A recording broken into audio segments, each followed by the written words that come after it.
రెడ్డిగా BRS నాయకులు వాసుదేవరెడ్డి గారు ఇది లొట్టపీసు కేసు ఇలాంటివి 1,00,000 కేసులు ఇంకా పెట్టుకోండి మేము ఎట్టి పరిస్థితుల్లో వెనకడుగు వేసేటువంటి ప్రసక్తే లేదు ఖచ్చితంగా ఎదుర్కొని తీరతామని మీరు ఎంత గట్టిగా అయితే సవాల్ విసురుతున్నారో ఇటు కాంగ్రెస్ ప్రభుత్వం కూడా అది లొట్టపీసు కేసో లేకపోతే బీఆర్ఎస్ ను పీస్ చేసేటువంటి కేసో త్వరలోనే తెలుస్తుంది. అలాగే ప్రజలు విజ్ఞానవంతులు చైతన్యవంతులు ప్రస్తుతం జరుగుతున్నటువంటి ప్రతి ఇష్యూని కూడా వాళ్ళు చాలా కూలంకషంగా అబ్జర్వ్ చేస్తున్నారు. వాళ్ళ చేతిలో ఓటు అనేటువంటి ఒక అస్త్రం ఉంది, దాన్ని ఆయుధంగా చేసుకొని మళ్ళీ ఎవరిని గెలిపించాలనేది వాళ్ళ చేతిలో ఉంది అని చెప్తూ ఉన్నారు. సో ఓవరాల్గా ఈ రోజు జరిగినటువంటి సిట్ విచారణకు సంబంధించి హరీష్ రావు ఇందాక మాట్లాడారు, ఇది ఒక వేస్ట్ కేసు అన్నట్టుగా అని చెప్పారు. అంటే సిట్ నోటీస్ అనేది ఒక ట్రాష్, ఇదంతా ఒక సొల్లు పురాణం అని చెప్పేసి ఆయన మాట్లాడారు. మరి ఇంకా చాలాసార్లు విచారణ ఎదుర్కోవాల్సి వస్తుంది అని వీళ్ళు చెప్పకనే చెప్తూ ఉన్నారు కాంగ్రెస్ నాయకులు. ఎలా చూస్తున్నారు మీరు? ముందుగా ప్యానెల్లో ఉన్న కో ప్యానలిస్టులకు మీకు అదేవిధంగా రాజ్ న్యూస్ ప్రేక్షకులకు నమస్కారం అండి.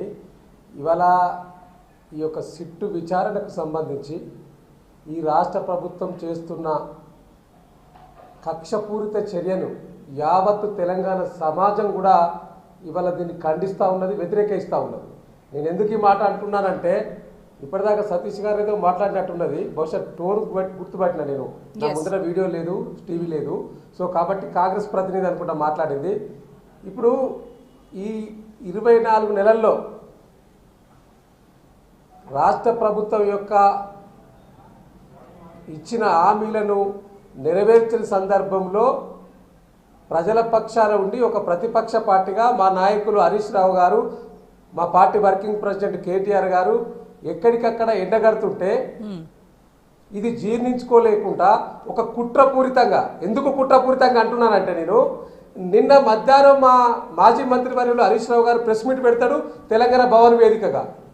ఇది నైని బొగ్గు కుంభకోణంలో స్వయంగా రేవంత్ రెడ్డి గారి బామ్మర్ది సూదిని సృజన్ రెడ్డి గారు మొత్తం రింగు తిప్పుతా ఉన్నాడు, ఆయనే కీరోల్ అని చెప్పి ఆధారాలతో సహా బయట పెట్టిన తర్వాత అరే సాయంత్రం 7-8 గంటలకు ఇంటికి నోటీస్ వస్తుందండి.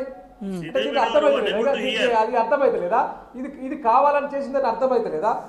ఇక రెండవది ఏంటంటే ఇవాళ ఇదొకటే కాదు, ఈ యొక్క ఫోన్ ట్యాపింగ్ వ్యవహారాన్ని ఒకసారి కనుక మనం గమనిస్తే రోజా గారు, ఇది దాదాపుగా నాకు తెలిసి ఒక 2 సంవత్సరాలుగా నడుస్తున్నది.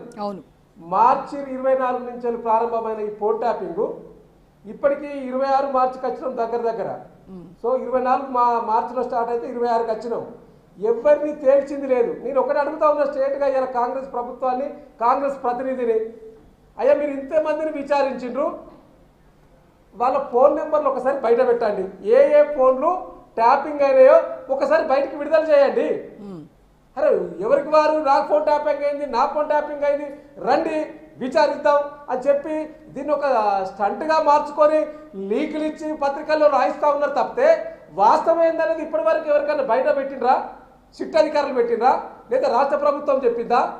లేదా ఆ ఫోన్ ట్యాపింగ్ అయిన వ్యక్తులు ఇగో నా ఫోన్కి ఈ విధంగా ట్యాప్ అయిందని బయటకు వచ్చారు మీకు ఏం చెప్పిండో ఆ విచారణలో చెప్పిండ్రా?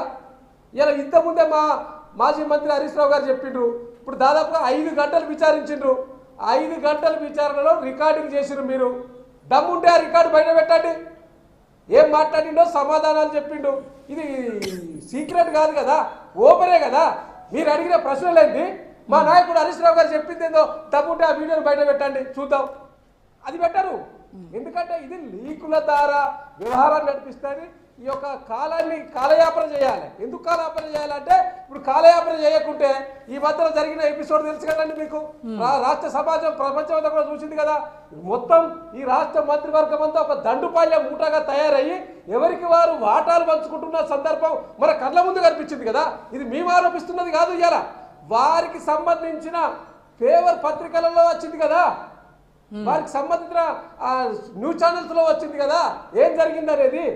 ఇది కొండ సురేఖ ఉదాంతం నుంచి మొదలు పెడితే జూపల్లి కృష్ణారావు, కోమటిరెడ్డి వెంకటరెడ్డి, అదేవిధంగా ఈ డిప్యూటీ సీఎం బట్టి విక్రమార్క గారు స్వయంగా ప్రెస్ మీట్ పెట్టి మాట్లాడింది కదా.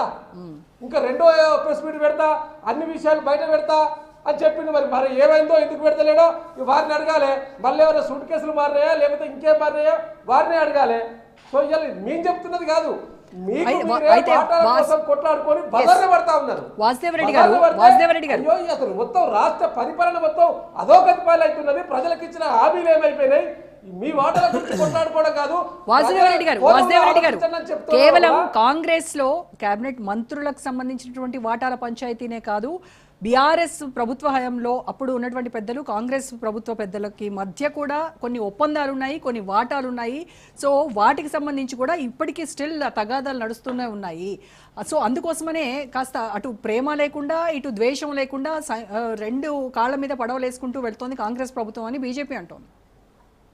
ఇప్పుడు ఇలా బీజేపీ కూడా లోపాయకరంగా ఒప్పందం చేసుకొని సహకరిస్తున్నట్టు కనిపిస్తా ఉన్నది.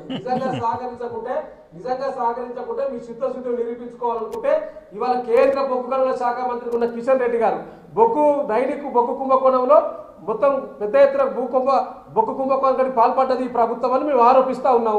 ఇది ఆరోపించడమే కాదు, స్వయంగా డిప్యూటీ సీఎం బట్టి విక్రమార్క గారు నైని బొగ్గు కుంభకోణం సంబంధించి ఒడిశా రాష్ట్రానికి సంబంధించి ఆ టెండర్ను రద్దు చేసిండ్రు. సరే, ఈ యొక్క టెండర్ను రద్దు చేసిన ఆరోపణ వచ్చింది కాబట్టి మరి అంతకంటే ముందు మీ ప్రభుత్వం వచ్చిన తర్వాత ఇప్పుడు సైట్ విజిట్ ద్వారా దాదాపుగా ఏడు టెండర్స్ ఇచ్చిండ్రు. దాంట్లో స్వయాన రాష్ట్ర ముఖ్యమంత్రి గారు బాంబర్తి సుజన్ రెడ్డి గారు ఉన్నారు. అదేవిధంగా డేట్లతో సహా ఇవాళ మా పార్టీ వర్కింగ్ ప్రెసిడెంట్ గారు కూడా చెప్పిండ్రు. ఇలా జూన్ 25 నాడు విక్రమ్ రెడ్డిది, అదేవిధంగా జనవరి 28, 25 నాడు విక్రమ్ రెడ్డి, అదేవిధంగా ఏప్రిల్ 4 మరి సుధీర్ హరిలాల్ దోలో, అదేవిధంగా ఏప్రిల్ 10వ తారీఖు నాడు సృజన్ రెడ్డిది, మళ్ళీ దీక్షిత్ రావు, ఇట్లా ఒక్కొక్కరు 7 టెండర్లు అక్రమంగా కట్టబెట్టిండ్రు సైట్ విజిట్ ద్వారా. దీన్ని రద్దు చేస్తారా, రద్దు చేయరా? ఇలా జరిగిన స్కామ్ ఎంత మందికి, ఎన్ని కోట్లు, ఎన్ని వందల కోట్లు, ఎన్ని వేల కోట్లు? సో మా పార్టీ వర్కింగ్ ప్రెసిడెంట్ గారు, అదే విధంగా మా సీనియర్ నాయకులు హరీష్ రావు గారు కూడా డిమాండ్ చేశారు. నిరూపించుకోగలుగుతారా?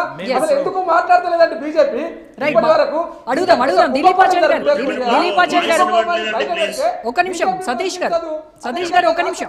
వాసుదేవరెడ్డి గారు ఇప్పటి వరకు ప్రెస్ మీట్ పెట్టి సమాధానం చెప్పలేదు. ఓకే, వాసుదేవరెడ్డి గారు ఒక నిమిషం అండి. బీజేపీ 26 గంటలు 30 గంటలు అయితే ఉన్నది. ఇంత పెద్ద కుంభకోణం మేము మాట్లాడితే ఈ రాష్ట్రంలో ఉన్న సీనియర్ నాయకత్వం గాని, మంత్రులు గాని ఇప్పటి వరకు స్పందించలేదు. దిలీప్ ఆచార్య గారు మీరు అప్డేట్